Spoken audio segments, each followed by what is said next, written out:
Evening all. Nishikigoi are merely brocaded or coloured carp, and many years ago they were only available in Japan. Today all that has changed because now these coloured carp are available from any country you wish to shake a stick at. Originally, coloured carp were only available in Yamakoshi, Niigata, Japan. But soon they became available to buy in all other parts of the world.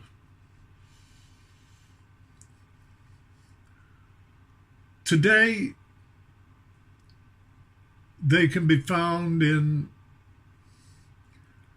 Israel, China, Poland, Singapore, and just about any other country you care to name. But please don't worry, because they are all coloured carp. Don't blame the Yamakoshi breeders for all of this, because they had coloured carp to sell, and so they sold them, without any idea of just how popular, how much in demand, and just how costly they would become in later years. The same thing applies to a new species of plants and shrubs. Once a plant is sold or a cutting is taken,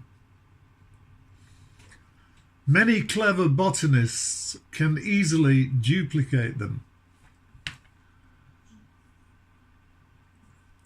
A long-standing friend of mine once produced Nishikigoi goldfish that resembled a true oranda shape with whiskers. He only kept 2 of these. The male was a Yamabuki and the female was Showa. Both were incredible examples of their varieties. After seeing them, I asked him if he was planning to cash in on the 2 by selling them at a very high price. But he replied that once he'd sold them, anyone could duplicate them. In the end, he placed them in his best display pond for all to see, and they stayed in that pond until they both died from natural causes.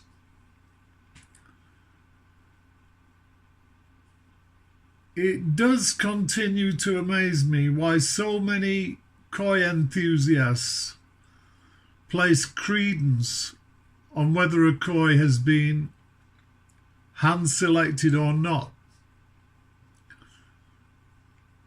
As far as I'm aware, it's the breeder who makes the selection and also the price.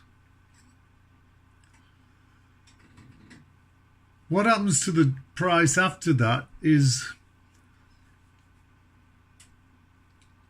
anyone's guess. And in my experience, they rarely command the price that's been envisaged by the person who first bought them from the breeder. Yesterday I was speaking to a friend who manned a koi sales stand at the All England Koi Show held recently.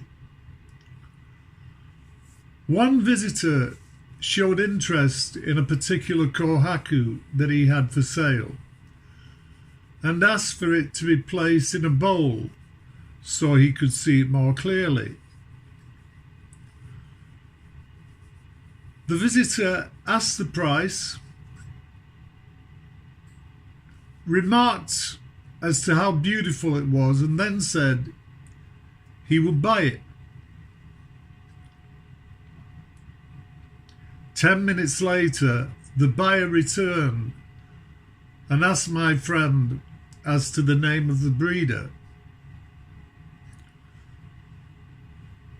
My friend told him it had been bred in Israel.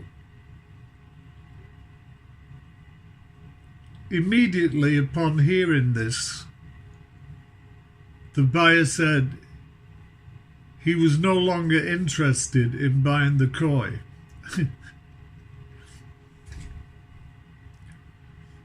Once again, coloured carp are simply coloured carp. And they are now available in every price range imaginable. From those who just wish to see colour in their garden ponds, right through to the minute and elite few who wish to enter them into koi shows. World demand for coloured carp continues to increase, as does the supply. And this means they will become much cheaper than they are right now. Over recent years, I'm now of the firm opinion that the pond and the filter system are much more valuable than the koi themselves. As a result, my koi collection is made up of coloured carp that are not even nearly worth a small fortune. Some have much to be desired. A few are deformed. Some were bred in Japan, whilst others arrived from different parts of the world. But no one can tell me that they are not coloured carp. In the same way, no one can ever tell me they are not healthy, thanks to the pond design and the filter system. I'll say it yet again. There are great koi and there are cheap koi. But the only time we can buy great and cheap koi is when the seller is desperate and about to go out of business. Sadly, all coloured carp are livestock and will eventually depart to the great pond in the sky. Hope this produces some food for thought, and thanks for listening.